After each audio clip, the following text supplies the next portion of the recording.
Assalamualaikum warahmatullahi wabarakatuh. Saya Siti Lenawati, saya Kepala Sekolah SD Nurul Islam. Pada kesempatan kali ini saya akan memaparkan sinergisitas dalam pembelajaran terdiferensiasi yang dilakukan di sekolah kami.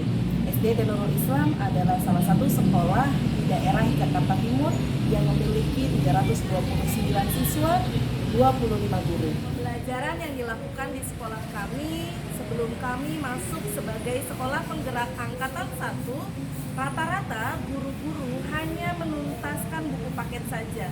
Banyak sekali guru-guru yang berkejaran dengan target kurikulum yang ada. Apalagi di semester 2, siswa dipaksakan untuk memahami seluruh isi buku teks. Apalagi kami sekolah swasta, tantangan juga muncul dari orang tua murid. Orang tua murid menuntut kami untuk menghabiskan buku paket yang ada karena merasa sudah membayar di buku paket tersebut. Sehingga anak-anak bisa dievaluasi apakah benar-benar dia memahami konsep pembelajaran atau karena memang dipaksakan untuk menuntaskan buku paket tersebut. Hal inilah yang menjadikan beberapa siswa mengalami kendala dalam proses pemahamannya dan akhirnya hanya memahami sebatas hafalan, tidak memiliki kebermanfaatan dalam proses pembelajaran. Itu yang terjadi pada saat pembelajaran sebelum kami mengetahui apa itu pembelajaran terdiferensiasi dalam kurikulum penggerak di tahun 2021 kemarin. Pembelajaran yang akhirnya hanya sebatas pemenuhan buku paket semata. Guru-guru tidak berinisiatif untuk mencari literatur yang lainnya. Siswa diminta untuk akhirnya tuntas dalam waktu sekian bulan untuk menghabiskan beberapa submateri atau materi. Bahkan bisa jadi ada siswa-siswa yang terlambat atau mengalami hambatan. Ke sekolah hanya hadir fisiknya saja, tapi ruh pembelajar sepanjang hayatnya tidak hadir. Hal ini pastinya bertolak belakang dengan slogan atau moto yang kami tuangkan, yaitu sekolah ramah anak dan cinta Quran serta sayang teman. Maka ketika kami diamanahkan menjadi sekolah penggerak angkatan 1, banyak sekali pelatihan yang dihadirkan oleh Kementerian Pendidikan dan Kebudayaan Indonesia. Disitulah kami belajar, berkembang dan bertumbuh bersama tim guru kami untuk menghadirkan pembelajaran terdiferensiasi.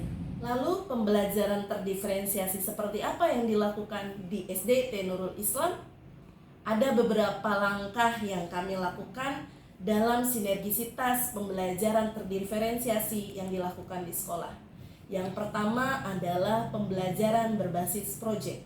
Yang kedua adalah pola komunikasi indirect teaching. Guru, orang tua hanyalah fasilitator, anaklah yang menentukan keputusannya. Dan yang ketiga adalah pola asuh 3M. Dalam proses pembelajaran terdiferensiasi, di awal kami melaksanakan tahun 2021 ketika kami menjadi sekolah penggerak angkatan 1, sangatlah tidak mudah. Banyak sekali halangan dan rintangan yang kami hadapi.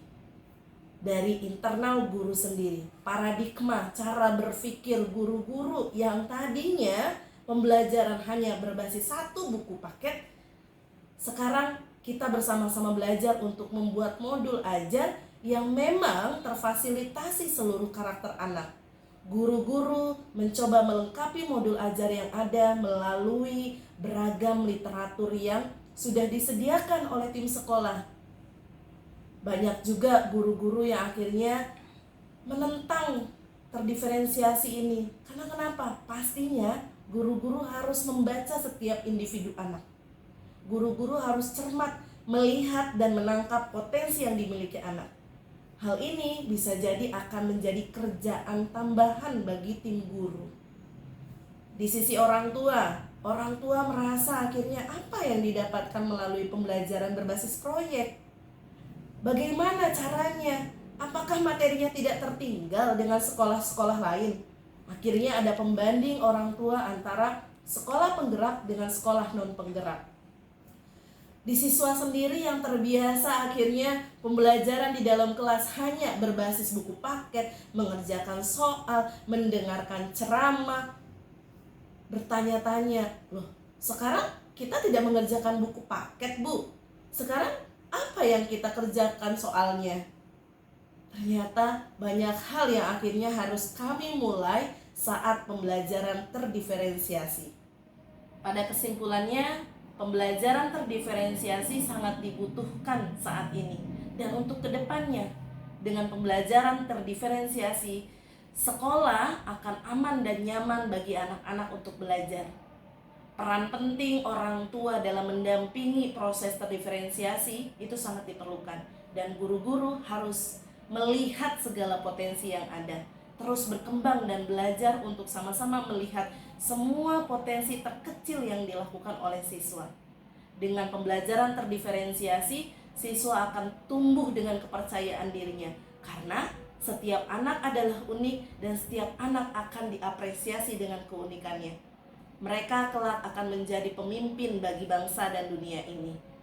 Maka strategi yang tepat dalam pembelajaran diferensiasi, komunikasi yang lancar terkait pembelajaran terdiferensiasi, dan bagaimana sinergisitas antara guru, orang tua, dan semua pihak itu harus mendukungnya. Terima kasih. Assalamualaikum warahmatullahi wabarakatuh. Pembelajaran terdiferensiasi akhirnya kami bagi menjadi beberapa fokus. Yang pertama adalah program untuk guru. Dalam program untuk guru, pagi hari saya selaku pimpinan sekolah akan melakukan inspirasi pagi. Seluruh guru berkumpul di ruang guru, kami berdiskusi apa yang akan kami lakukan di hari ini. Dan setelah pembelajaran, guru-guru pun duduk kembali untuk mengevaluasi, membuat jurnal harian, dan membaca karakteristik siswa melalui kurikulum domain. Harapannya dengan semua hal yang tercatat, maka guru akan lebih mudah memetakan dan mengkomunikasikan tahap perkembangan anak dan tahap pembelajaran anak di dalam kelas bersama orang tua atau walinya. Dalam proses pembelajaran di kelas sendiri, pembelajaran terdiferensiasi yang kami lakukan adalah dengan sering melaksanakan pembelajaran berbasis project based learning.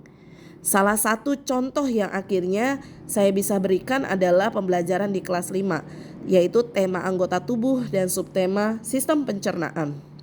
Siswa dan guru sama-sama berdiskusi proyek apa yang nanti akan mereka lakukan, timelinenya seperti apa, dan siapa yang akan mengambil peranan. Semua itu diambil semua dan didiskusikan oleh siswa. Siapa yang menggambar, siapa yang menjahit, siapa yang nanti akan mempresentasikan, dan semuanya mendapatkan peranan sesuai dengan kapasitas kemampuan masing-masing. Mereka pun mencari sumber informasi tidak hanya dari modul ajar yang sudah diberikan, tapi dari beragam ensiklopedia yang dibawa oleh tim guru atau disediakan oleh perpustakaan, dan diizinkan untuk melakukan literasi digital di ruangan lab komputer yang sudah tersedia. Dalam proses pembelajarannya sendiri, pembelajaran terdiferensiasi yang dilakukan di sekolah kami dilakukan di tahapan awal ketika anak-anak masuk ke dalam sekolah. Masa MPLS khususnya untuk kelas 1 ada observasi yang dilakukan oleh tim mitra psikolog kami. Hal ini lagi-lagi untuk memudahkan kami membaca karakteristik siswa. Pada tahapan komunikasi saat pembelajaran, guru hanya menjadi fasilitator. Proses coaching dan indirect teaching itu sudah menjadi sebuah pembiasaan dalam pembelajaran terdiferensiasi. Jadi ketika siswa mengalami kendala, guru bertanya apa yang bisa dilakukan, apakah ada yang bisa dibantu. Guru tidak mengambil peranan untuk menentukan kegiatan atau bahkan menentukan pilihan-pilihan siswa. Dalam pembelajarannya sendiri di SD Nurul Islam sangat menjunjung tinggi pola asuh 3M, yaitu tidak boleh marah atau menghukum, tidak boleh menyuruh, dan tidak boleh melarang. Pola pembelajaran terdiferensiasi di sekolah kami juga didukung pada pola komunikasi dan pola asuh yang bersinergi dengan pihak rumah. Hal ini yang memunculkan program IPA Edu NI, Islamic Parenting Education Nurul Islam. Program ini adalah menghadirkan orang tua untuk hadir ke sekolah. Mereka berdiskusi dengan kepala sekolah, dengan saya selaku pimpinan, mendiskusikan materi apa saja sih tahap perkembangan siswa berdasarkan usianya. Kami sebagai bentuk evaluasi pembelajaran, sehingga evaluasi tidak dilakukan hanya saat pembagian rapot.